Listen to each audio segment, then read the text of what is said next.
Olá, seres divinos encarnados em corpos humanos.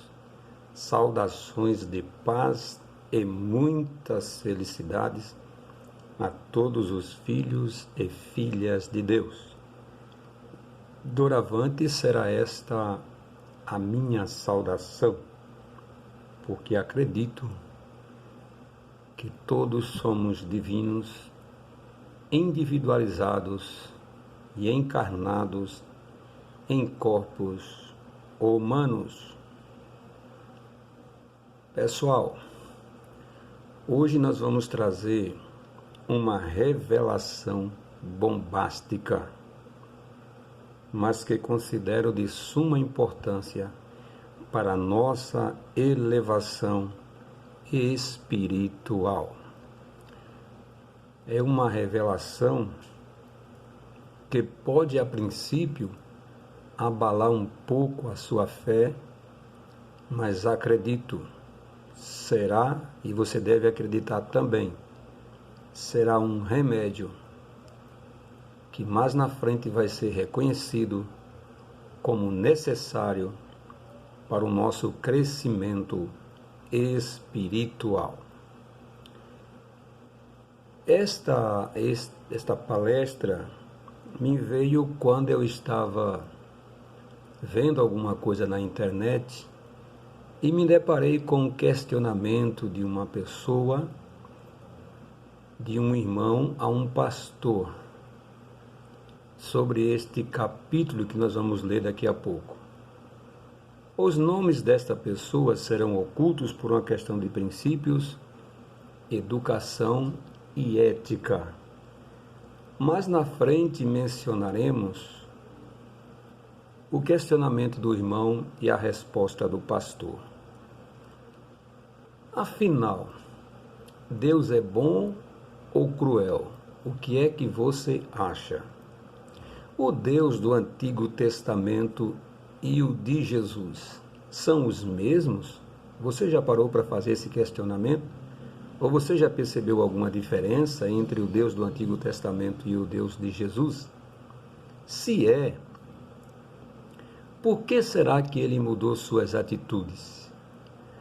Ao abrirmos o Novo Testamento, pessoal, desculpa, pane aí, vamos prosseguir assim mesmo. Ao abrirmos o Novo Testamento, no livro de Mateus, nós já encontramos um Deus com atitudes diferenciadas. Jesus pregando sobre um Deus, trazendo uma nova revelação, que em muito difere com o Deus do Antigo Testamento, especialmente a partir dos versículos, dos capítulos 5 até o 7 do livro de Mateus. Muito bem, ainda corremos o risco de vermos Deus voltar a ser cruel de novo? Toda aquela crueldade do Antigo Testamento, ela ainda pode voltar a existir em Deus? São esses questionamentos, essas diferenças, essas disparidades que nós vamos tentar esclarecer a partir de agora. Fique conosco. Vamos até o final, não faça ainda nenhuma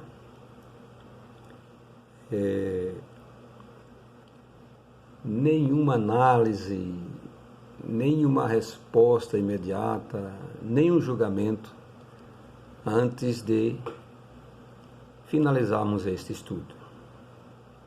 Ok? Vamos em frente.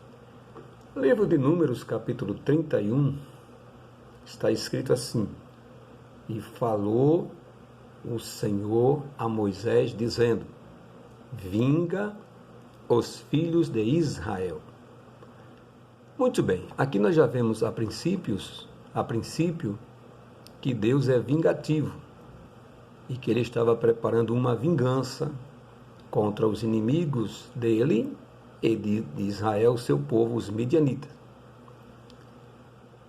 Falou, pois, Moisés ao povo, dizendo: Armem-se alguns de vós para a guerra, e saiam contra os midianitas para fazerem a vingança do Senhor contra eles. Então aqui está sendo armada uma vingança, né?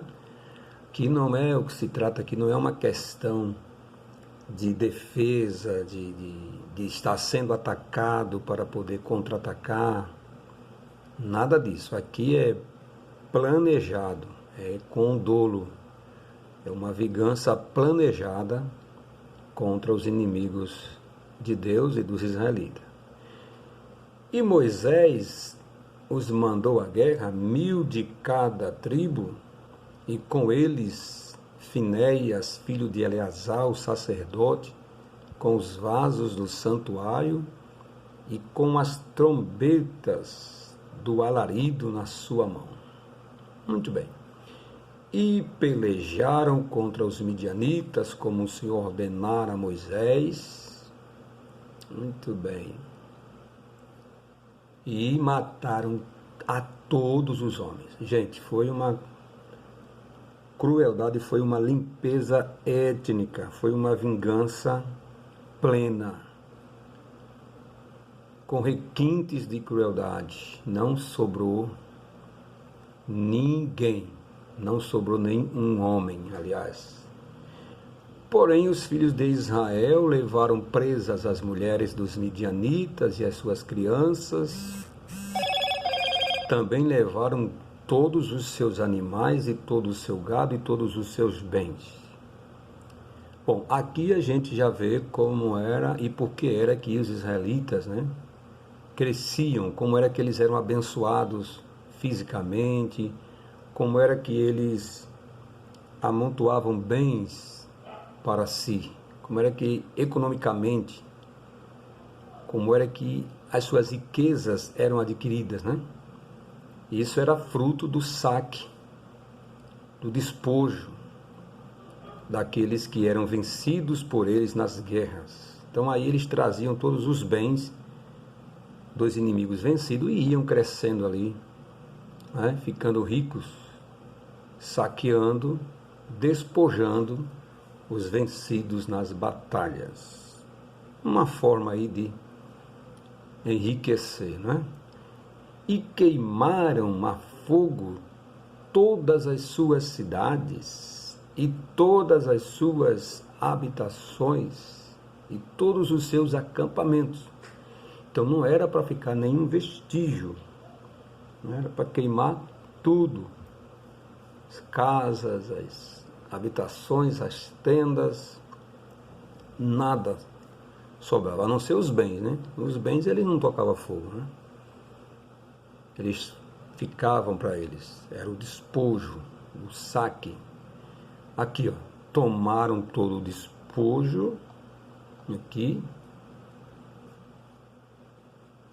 e toda a presa de homens e de animais. Indignou-se Moisés grandemente contra os oficiais do exército, capitães dos milhares e capitães das centenas que vinham do serviço da guerra. Nós vamos ver qual o motivo de Moisés ficar irado, com raiva, pé da vida. O que é que ele viu que ele ficou assim tão bravo, Vamos ver aqui qual foi o motivo. E Moisés disse-lhe, está bem aqui o motivo, e Moisés disse-lhes: deixaste viver todas as mulheres? Então aqui nós estamos vendo qual o motivo da raiva e da indignação de Moisés. É porque os midianitas, aliás, os israelitas, deixaram as mulheres dos midianitas viver, pouparam-lhe as vidas. Eis que foram as que, por conselho de Balaão, deram ocasião aos filhos de Israel de transgredir contra o Senhor, no caso de Peor. Por isso houve aquela praga entre a congregação. Gente, Moisés aqui pede para eliminar as mulheres, porque, segundo eles, elas eram culpadas pela fraqueza sexual dos israelenses, no caso de Peor. Eu fiz aqui uma observação. Quando Adão foi fraco, pagou ele, a mulher e a serpente, cada um recebeu a sua retribuição. Agora, diante da fraqueza sexual dos homens israelitas, Só as mulheres que tinham culpa? Então o homem foi fraco, caiu sexualmente, mas a culpada era a mulher e ela tinha que ser morta? E o homem saía, né? Enfim. Não mandaram matar os homens que caiu, só a mulher que tinha culpa? Vamos em frente aqui. Agora, pois, matai todo homem entre as crianças, e matai toda a mulher que conheceu algum homem deitando-se com ele. Ué, agora Moisés muda de ideia. Em vez de matar somente as mulheres que foram poupadas, agora inclui na lista de extermínio as crianças, os meninos, as crianças do século masculino. E também aqui acrescenta, manda matar toda mulher que conheceu algum homem. Agora olha o versículo seguinte: porém todas as meninas que não conheceram algum homem, deitando-se com ele, deixai-as viver para vós. Ué, então, naquele tempo lá do caso de Peor, talvez nem todas essas mulheres tiveram culpas, tiveram relações sexuais com os israelenses, mas aqui Deus, segundo esse conceito aqui, Deus não deixa poupar ninguém. Paga quem tem culpa e paga quem não tem culpa. E essas crianças aqui do sexo masculino, qual a culpa que elas tinham em tudo isso? Por que Moisés, na sua ira, na sua fúria, acrescenta a lista de extermínio das crianças do sexo masculino? E por que ele manda deixar com vida as virgens e dá aos soldados como presente de guerra? Então quer dizer, o cara se esforçou na batalha, venceu, como presente ele ganha aí uma virgem para si, né? Como recompensa. É muito bizarro, né? Enfim, mas vamos prosseguir. Faze a soma da presa que foi tomada de homens e de animais, tu e Eleazar, o sacerdote, e os cabeças das casas dos pais da congregação, e divide a presa em duas metades, entre os que armaram para a peleja e saíram à guerra, e toda a congregação. Agora eu fico imaginando, eu quero aqui voltar um pouquinho, não posso esquecer aqui esse raciocínio. Isto aqui, ó, esta cena horripilante em pleno o deserto. Que dia, imagine comigo, que dia sombrio, que dia triste, que dia de desespero, sem precedente, fora do comum, absurdo, cruel, esse dia aqui, ó. Todas as mulheres, mais de 10, 15, 20 mil pessoas, crianças, mulheres que não eram mais virgens. Imagine este dia, você lá assistindo essa cena, que horror, que horripilante. Fazendo uma lista, perguntando ali entre as mulheres quem já tinha feito sexo e quem não tinha feito ainda, e separando as virgens para um lado, sendo dada de presente para os soldados, e as mulheres que não eram mais virgens para o outro, para ser morta, para serem aniquiladas. Que dia de horror! Como pode um ser humano que diz ter Deus no coração matar com as próprias mãos a espada, uma morte cruel, em um dia ou 2 dias, não sei quantos dias levaram aí, arrancar a cabeça dessas mulheres, dessas crianças? Deus do céu, eu falo isso com o coração apertado, se você pudesse me ver aqui com os olhos fechados, meditando que se isso foi verdade, se foi assim como está escrito, que requinte de crueldade matar pessoas inocentes só por vingança, só porque fizeram pecar os amados israelitas, filhos de Deus. Tinham que ser erradicados porque fizeram os filhos de Deus pecar e agora pagariam com a própria vida de forma cruel. Imagine o sangue jorrando no deserto, o grito de desespero, a cena horripilante no deserto, matando-se à mão mais de 15, 20 mil pessoas, crianças e mulheres que já tinham tido sexo com homens. E isto era tido naquela época como um trabalho feito para Deus. Que Deus!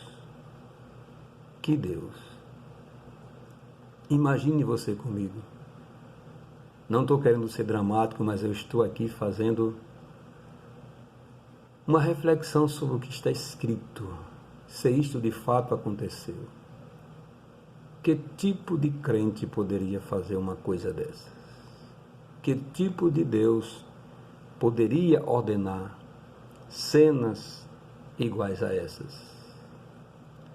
Aí existe algo de muito errado, e é o que nós estamos querendo esclarecer.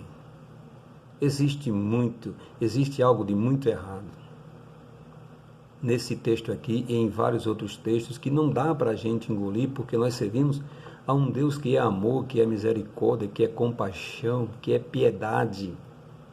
E nós não encontramos nenhum traço característico de piedade nem de amor numa cena como esta. Cadê o perdão? Cadê a tolerância? Cadê a justiça? Cadê a bondade? Nada disso nós encontramos aqui em cenas como esta. É um Deus totalmente diferente do que nós pregamos hoje. Se isto aqui for verdade, se isto aqui for como está escrito, se foi Deus mesmo que mandou fazer isso. Gente, é um caso a se pensar, existe algo de muito errado aqui.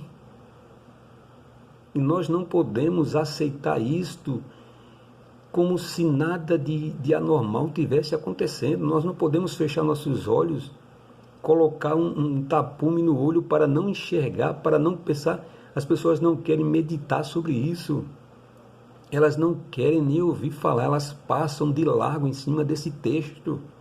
E o pior, pregam este triunfalismo, falando de um Deus de amor, de bondade, de misericórdia, que age desta forma, com tirania, com crueldade.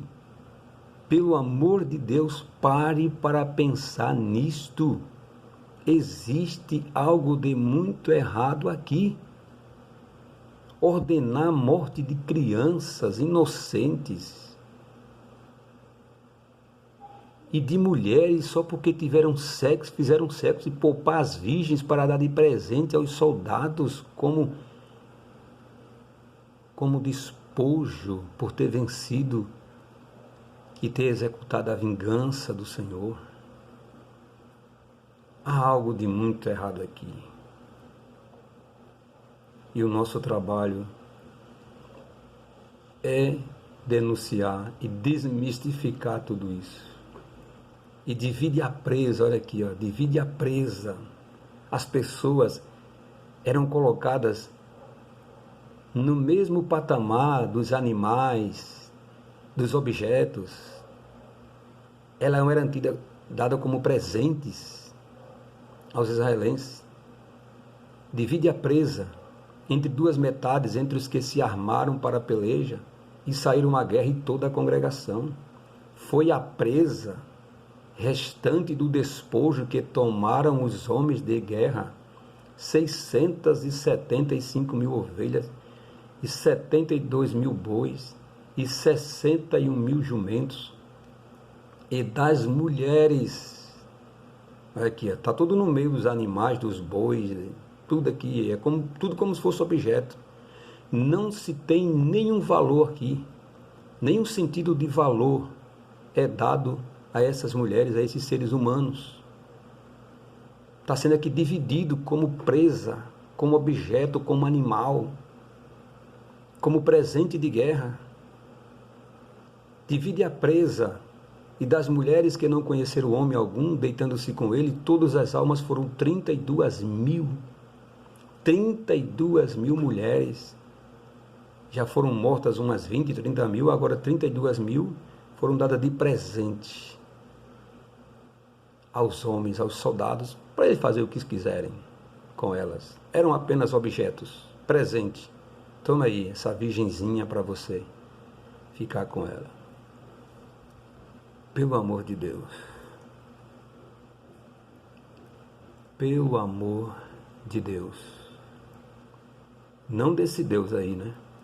Mas pelo amor do verdadeiro Espírito de Deus, que é suprema bondade. Outra pergunta aqui. Se pouparam as virgens, por que não poupar as crianças? Qual é mais fácil, consertar um adulto ou educar uma criança? Outra coisa aqui para a gente encerrar. Por isso trouxemos como oferta ao Senhor os artigos de ouro, das quais cada um de nós se apossou, né? Braceletes, pulseiras, anéis e sinete, brincos e colares para fazer propiação por nós perante o Senhor. Olha que absurdo. Hoje em dia, um pastor de uma igreja, se vê uma irmã com um bracelete, com uma pulseira, com um anel, com um brinco, com um colar, diz que ela vai para o inferno. Porque Deus não quer que ela use um bracelete, uma pulseira, um anel. Diz que ela vai para o inferno se ela não deixar aquilo, se ela usar aquilo. Agora aqui, pasme, senhores, está sendo usado e aceito por Deus como propiciação. Olha aqui, ó. Para fazer propiciação por nós perante o Senhor. Você sabe o que aqui significa? Propiciação, olha aqui, ó. É o ato de justificar o pecador e remover a culpa do pecado através de um sacrifício ritual espiritual oferecido para obter perdão. Gente, se hoje se condena uma pessoa por usar colar e brinco e anel, ali Deus estava aceitando essas coisas como oferta para tirar o pecado dos israelenses.